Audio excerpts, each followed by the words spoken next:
તમે જોઈ શકો. આટલું મોટું ધોવાડ્યું તમે ગાઈસ ગાડીનું ધોવાડ્યું જોઈ શકો કેટલું મોટું હોય.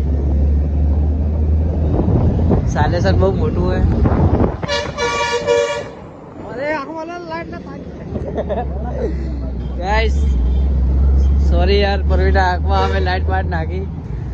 તો ગાઈસ કોકરા સર્કલે અમે આવી ગયા. પછી જઈશું પાકરિયા.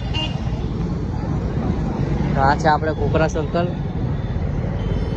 અહીંયાથી ભાડાભાઈ પરવીન દબાવશે. હો ભાઈ રાયપુર ભજીયા હાઉસ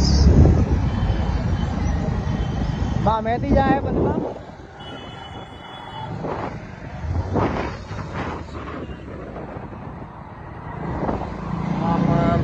ચણિયા ચોળી ની ફિલ્મ આવી ગઈ છે જોઈ લો સાહેબ. ક્યાં આવી?